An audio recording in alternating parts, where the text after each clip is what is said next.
My name is Stephanie, and if you're reading this, then you're probably the police or some mental health professional investigating my recent actions. Let me just apologise in advance for any weird grammar errors, as I'm actually writing this on some pirated voice recognition software, and I haven't really had time to calibrate it. What follows may not seem believable to you, and could all be the product of a disordered mind on my part, but there's enough circumstantial evidence to make me believe what I have done was the only rational explanation. It all started about 8 weeks ago when I was in a major car crash. To my credit, I wasn't the one driving. To my discredit, I also wasn't wearing my seatbelt. Not that I'm sure it would have helped. It was an older model car. The other guy T-boned us on the passenger side. My friend, the driver, escaped with some bruised ribs and some scrapes. Me, I suffered compound fractures in my right hand and forearm. Massive bruises all up and down my right side. Several deep cuts on my forehead. And most disturbingly, a subdural hematoma. I'm told I was a mess when they brought me into the ER. But the doctors did their job as best they could. And I survived. Well, maybe they did their job as best they could. I'm starting to have my doubts about it. When they sent me home to recover a couple days later, I had several very expensive screws and plates in my arm, a prescription for some lovely painkillers, a lovely shaved head with a small patch where they'd opened the skull to relieve the pressure, and a cast thick enough to play baseball with. I would spend the next couple of days in a drug-filled stupor, staring at the ceiling of my bedroom, listening to either daytime or late-night TV, or dozing off into odd dreams. It was about a week later when I first noticed it. I didn't have a whole lot of feeling back in my hand yet, as the nerves had taken a hell of a beating and were still mostly numb. However, it's kind of hard not to notice when your fingers decide to start twitching on their own. And I'm not talking the odd muscle spasm or cramp we all get from time to time. I'm talking full-blown clenching and unclenching and moving side to side. The strangest part was I couldn't feel it at all. It didn't register in my brain that it was moving. It was like the hand belonged to someone else. This continued for a couple of minutes before subsiding. Over the next couple of days, it seemed to spread through the rest of my fingers, though all but my index and thumb were immobilized by the cast. Still, I could feel them talking against the cast for a couple of moments, some dull pain in my hand, and then the movements would subside. I decided to chalk it up to the interaction of the painkillers I'd been taking and various psychotic drugs I'd been on for years. And honestly, it was kinda cool, very dissociative and trippy. It was about 10 days after it started that I woke up in the middle of the night to an intense stabbing pain in my forearm. I stumbled for the light stand next to my bed, panicked, and when I flipped it on, it was several seconds before I regained composure enough to start trying to figure out what had happened. The first thing I noticed was a small trickle of blood from the bottom of the cast. Several other bloody spots had started to form on the cast, all in a line down my arm from my hand. When I looked back to the bed, I saw several spots of blood about where my arm had been resting, along with something else. It was very small, and I had to pick it up and bring it over to the light to get a better look. When I finally realised what it was, I was so startled I dropped it, and hit the nightstand and rolled off the surface and behind the headboard. It was a single bloody screw, similar to one the doctors had shown me after my surgery to explain what they'd actually done to set my bones. I was back at the hospital ER the next morning. It turns out a bloody cast will get you pretty high up on the priority chart, and I was seen almost immediately. Doctors examined the bloody spots and listened to my story, but their skeptical looks told me I wasn't getting the benefit of the doubt here. Finally, they ended up cutting the cast off to examine the arm closer. When they did, it was revealed that I had a long, thin scratch from the base of my wrist down to where the cast ended. That gave them pause, but they said something about not taking proper care and letting something get in the cast.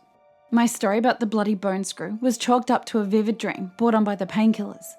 They did seem a bit startled by an odd bruise in my palm, but in the end, they simply reapplied the cast and sent me back home, this time with a bottle of Tylenol. The next week and a half saw the weirdness of the whole situation increase. My hand was twitching almost hourly now, and the free thumb and index finger would sometimes pinch me, as if possessed with a mind of their own. That's when I decided to get a second opinion from the hypochondriac's handbook, the internet. It didn't take long before I'd managed to track down my symptoms to a very specific condition, that of alien hand syndrome. This extremely rare condition usually follows some sort of brain trauma, and is characterized by a complete dissociation from the activities of the given limb. These activities can include various rude gestures, violent acts, or other inappropriate motions. The condition is sometimes thought to be brought on by a suppressed personality taking control of the limb. Needless to say, this scared me shitless, especially when I found out that there was no known treatment for the condition. At the same time, more weirdness ensued while I slept. Every other morning or so, I'd awaken to feel something jabbing me in the thigh, and reach down to find another bloody bone screw. However, the trail of blood would now lead back to the open end of the cast, just past my fingertips, and there was no visible blood beyond a few drops on the cast. I still hadn't regained much feeling in the hand or forearm, and was now starting to seriously worry about what was going on. A return trip to the hospital didn't help at all. As I was told, I was being unrealistic. Alien hand syndrome, they said, was extremely unlikely with the type of brain injury I'd sustained. They were, however, concerned with new x-rays of my hand, which showed that the bones were not healing quickly, and they began discussing the possible need for a second surgery to reset them. I didn't even bother showing them the bag of bloody screws, now a dozen of them that I'd brought with me. I'm sure they'd have rationalised that away as well. Despite the odd bruising on my hand when they replaced the cast yet again, the next couple of weeks are when things started getting downright terrifying. More screws showed up in my bed, along with 2 bloody metal plates pushed out the bottom of the cast, always while I was sleeping, until I was pretty sure that every piece of metal that had been put into my arm had been accounted for. And that's when the spasms started to really get bad. There wasn't any pain, as I'd lost the feeling in my arm, but it was still noticeable. It seemed like the arm would pulse along with its entire length, and sometimes I could hear faint organic squishing noises coming from inside the cast. This coincided with the hand itself really starting to act up. It seemed to have gained control of my arm up to the elbow, and it would now raise itself up and knock things off my desk, jam itself against the door to stop me from opening it, or even scratch gouges in my thigh. I eventually resorted to using a homemade splint of duct tape and lengths of pipe to immobilize the arm.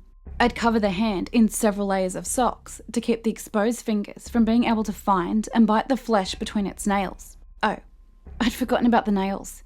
The nails on the exposed hand. They always seemed to be too long. I tried trimming them for a while, but they always grow back the next morning. When the fingers started to seriously avoid the clippers, I just gave up. That had been the initial logic behind the socks. Out of sight, out of mind, comes close to the logic, but there was also an element of blind hope. Hope that it would miraculously solve itself.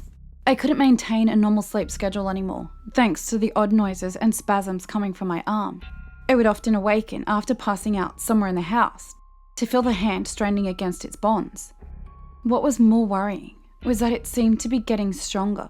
While the weird noises and movements had gotten worse, I wasn't able to see the doctor anymore. It was partly fear of what they might find, and partly fear of what might happen if their arms somehow managed to get loose when I was driving a car. So I simply waited for the other shoe to drop. That all culminated in what happened last night. Well, this morning technically. I awoke in the middle of the night to an odd series of stimuli. The sound of scratching fingernails and peeling tape. The feeling of my arm being torqued by something. I didn't want to turn on the light, but I did. I'm not sure why. I think I already knew generally what I would see. The sock taped to the end of the cast was still there, except there was now a hole through them. Extending through the hole was a single finger. Well, it had once been a finger. What it was now, I don't think there's a word for. It looked like a normal finger, with a neatly trimmed nail, a healthy skin colour, unswollen and unblemished. It was now easily over a foot long, and was articulated like no other hand on earth had ever been. It had bent backwards over the hand, forming a nauseating loop of flesh, and was scratching at the edges of the tape with that neatly trimmed fingernail trying to peel it loose. It kept at this for maybe 15 seconds as I watched, before it suddenly stopped, and the tip of the finger slowly rose from its efforts at freeing itself and pointed at my eyes. No, that's not right. That may have been what it might have looked like objectively, but I knew that it was pointing at my eyes. This hideous tendril-like appendage was looking me in the eyes. The next few minutes were a blur. I can only recount snippets. The muscles of my forearm straining against the immobilizing bonds. Me stumbling to my feet, screaming in stark, naked terror. The feeling of something else wriggling in the socks over my fingers.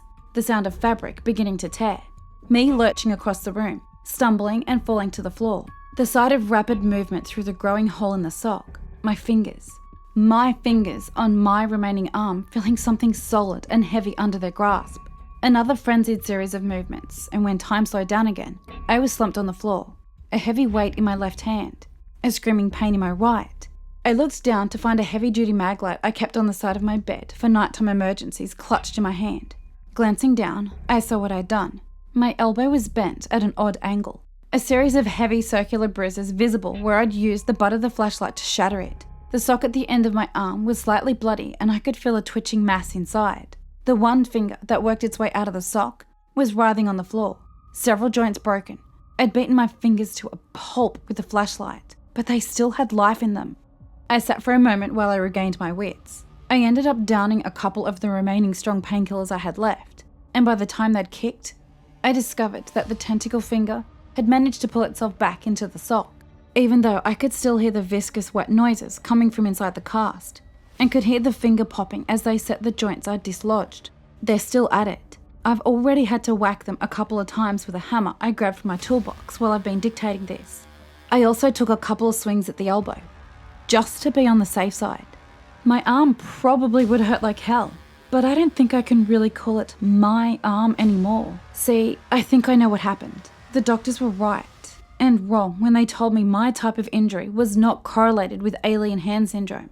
What they hadn't taken into account was that it might not have been the injury that caused the problem, but the treatment. You see, what they do when you have a severe subdural hematoma and time is in short supply is basically cut a hole in your hand to let the blood out. This is similar to the ancient practice of trepanation, a process that was often used by primitive medicine to let evil spirits out of the person. However, this technique was only widely used way before any form of modern medicine or science. Because we know better now, well, maybe we do. The thing currently repurposing one of my extremities begs to differ. But back on topic, since this occurred before our understanding of modern medicine, the patients would often die from a variety of causes before recovering. So there was never any extensive data on the effects of the process. So for all we know, it may have let the demons out. The problem is that no one ever did tests to make sure that this was a one-way street. Maybe when they opened my skull to save my life, they accidentally let something into me, something with malevolent intent that doesn't follow the laws of reality as we know them. And when they operated on my arm afterwards, the metal screws and plates, combined with the loose blood, served as an impromptu ritual to bind it to that part of my body for the time being. So it had to work its way loose from there. It tore its way free and started repurposing what flesh it could get at to serve its new purpose. I'm not sure. These are only guesses, but I don't think it matters anymore. It doesn't really matter if it's demons, aliens, or whatever. I just want this to end. I'm filled with a strange sense of calm now. I have a plan, and I'm going to execute it. I know that whatever is in my arm, it has to be stopped, but I also don't want to die. I'm not sure offing myself would even help. I don't think the thing in my arm really needs me, judging by its behaviour towards the rest of my body. So, offing myself or amputation are out. But I've hatched a plan.